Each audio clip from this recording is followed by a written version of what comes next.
घरामध्ये शेजारी शेजारी राहायचे.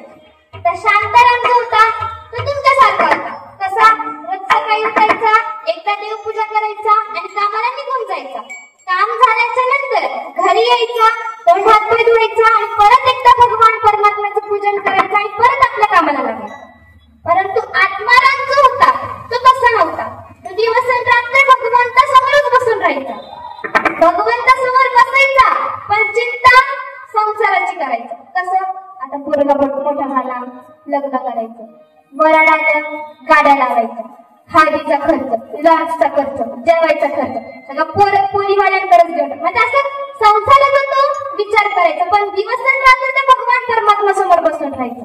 आणि शांताराम जो होता तो जरी एक संसाराचं काम करत असला तरी भगवंताचं नाम घ्यायचं. आता शेतात गेल्याच्या नंतर खुरपत असेल किंवा रोप लावत असेल तर रोप लावता एक रोप लावला की राम म्हणायचा, दुसरं लावला की राम म्हणायचा. म्हणजे काम संसाराचं करायचा पण नाम भगवंताचं घ्यायचा. आणि आत्माराम जो होता तो काय करायचा? संसाराचं काम तर करायचं नाही, फक्त विचार करायचा, परंतु दिवस रात्र भगवंता समोर बसून राहायचा. मग एक दिवशी काय झालं? आता तो शांताराम होता तो नाम भगवंताचं घ्यायचा. भगवंत प्रसन्न झाले. एके दिवशी भगवंताने त्या शांतारामला दर्शन दिलं.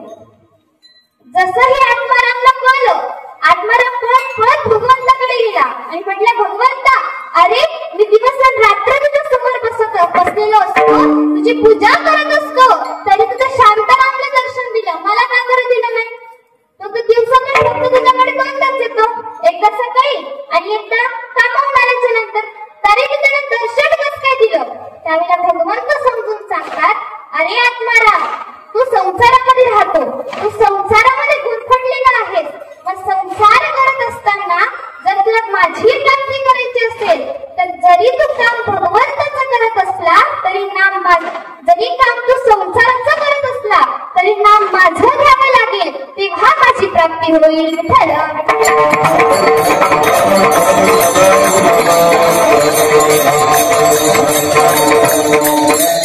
अशाच प्रकारे आपल्याला पंचामध्ये राहून काय करायचं?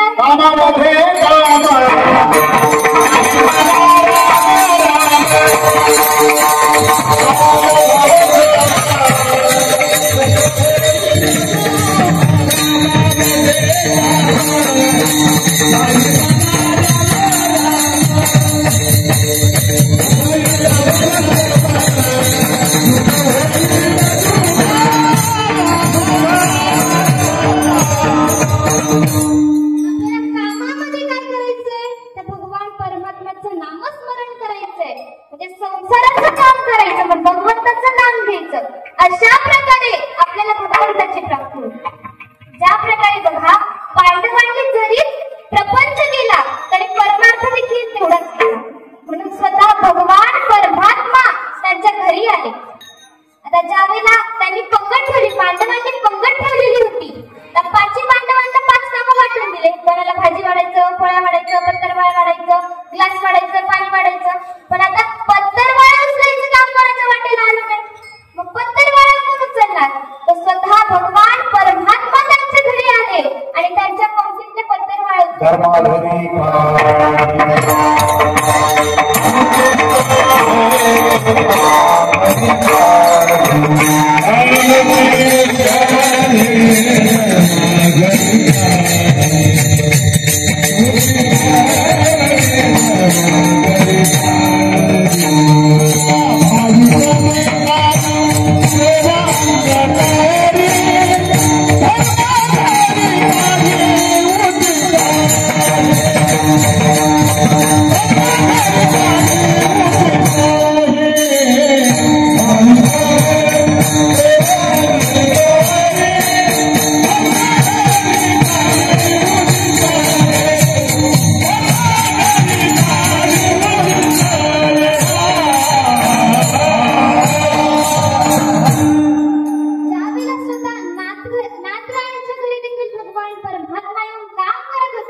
श्रीखंडाचं रूप घेऊन भगवान परमात्मा नाथांच्या घरी आले आणि त्यांना काम करू लागत होते, परंतु त्यांना कळलं नाही, कारण ते भगवान परमात्म्याच्या नामस्मरणामध्ये गुंग होते.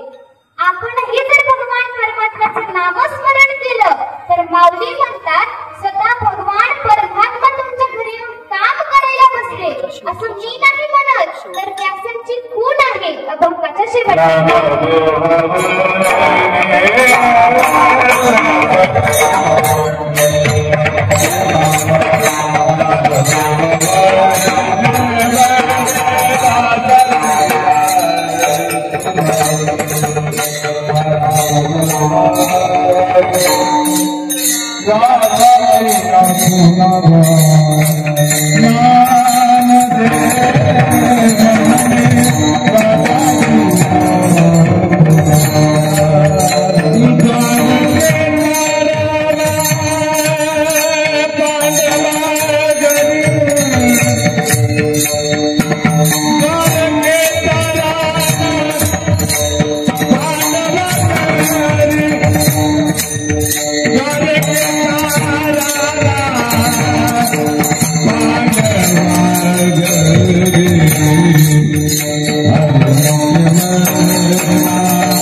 ज्ञानदेवामुळे व्यासाची आज्ञा बालकीचा राणा पांडवा केली.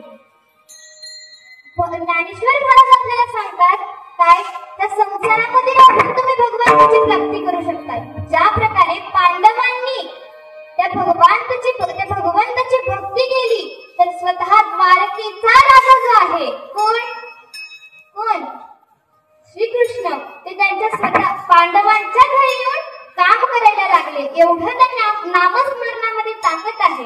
आज जरी तुम्ही माझं नाही ऐकलं तरी दुसरे महाराज येतील ते देखील काय सांगतील भगवंताचं नामस्मरण करा आणि भगवंताची प्राप्ती करा.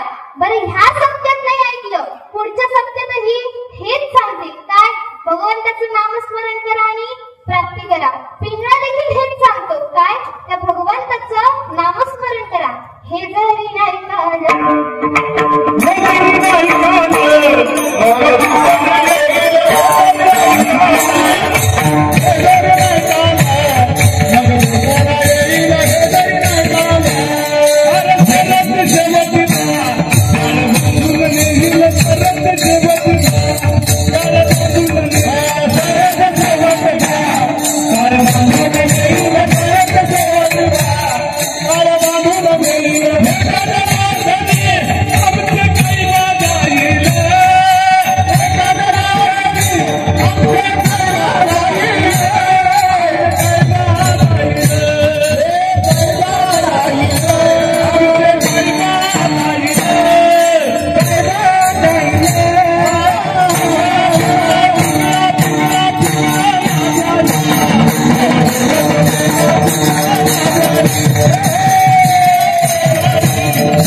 बघा हे छान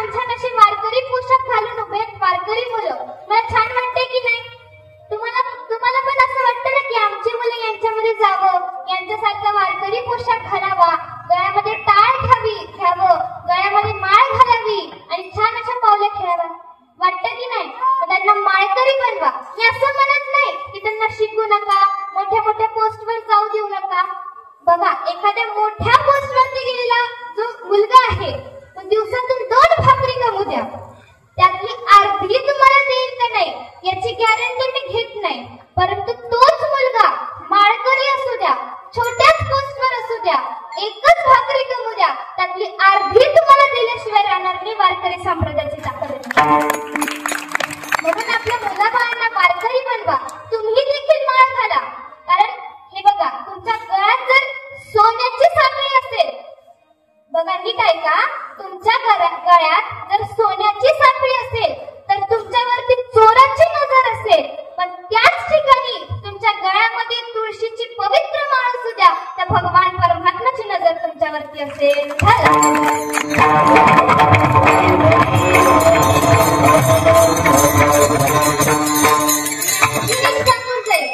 झाड लावा आणि झाड जगवा.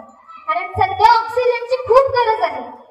त्या हॉस्पिटलमध्ये गेल्याच्या नंतर 1 लाख रुपयाचा ऑक्सिजन विकत घेण्याऐवजी त्याच 1 लाख रुपयाचे जर तुम्ही झाड लावले तर 1 लाख रुपयाच्या झाडांमुळे 1 लाख जणांचा जीव वाचू शकतो. त्यामुळे झाडे लावा, झाडे जगवा.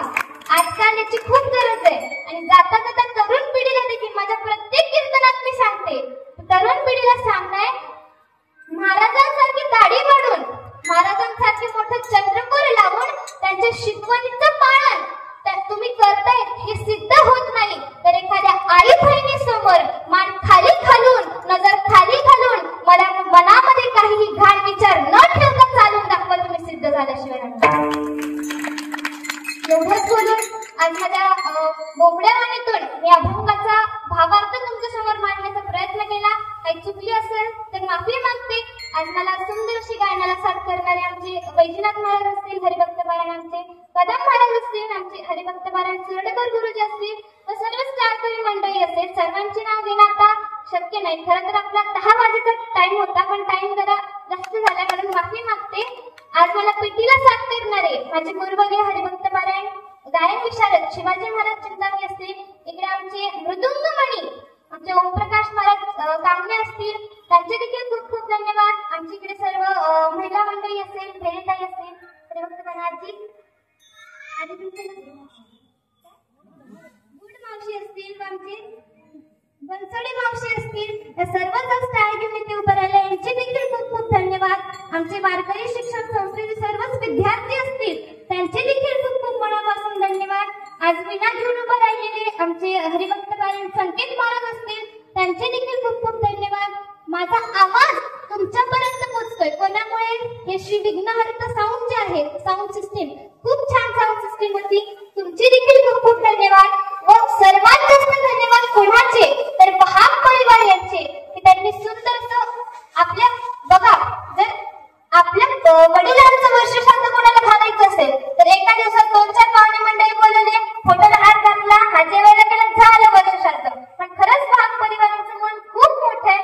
ते आपल्या वडिलांसाठी, वडिलांचं पुण्यस्मरण आहे म्हणून त्यांनी आज एवढा मोठा सप्ताह ठेवला, एवढं खर्च केलं. त्यांचे देखील खूप खूप धन्यवाद. आमचे गुरुजी असतील आदरणीय बाबूराव महाराज महाग, त्यांचे देखील खूप खूप धन्यवाद. त्यांचे देखील आमचे मानकर बाबा ना, चौदार मानकर बाबा असतील त्यांचे देखील खूप खूप धन्यवाद. व आज व्हिडिओ शूटिंग साठी आहेत असे आमचे गुरुवर्य संदीप महाराज ठाकणे यांचे देखील खूप खूप धन्यवाद. व जिच्यामुळे मी या वारकरी संप्रदायाला लागले, मला आधी हरिपाठाचा हो सुद्धा माहित नव्हता महाराज, जिच्यामुळे मी लागले अशी असणारी माझी आई इथे उपस्थित आहे, तिचे तर खूप खूप जास्त धन्यवाद. व तुम्हा सर्वांचे धन्यवाद जे माझे कीर्तन ऐकण्यासाठी आज इथे इतका वेळ उपस्थित राहिले.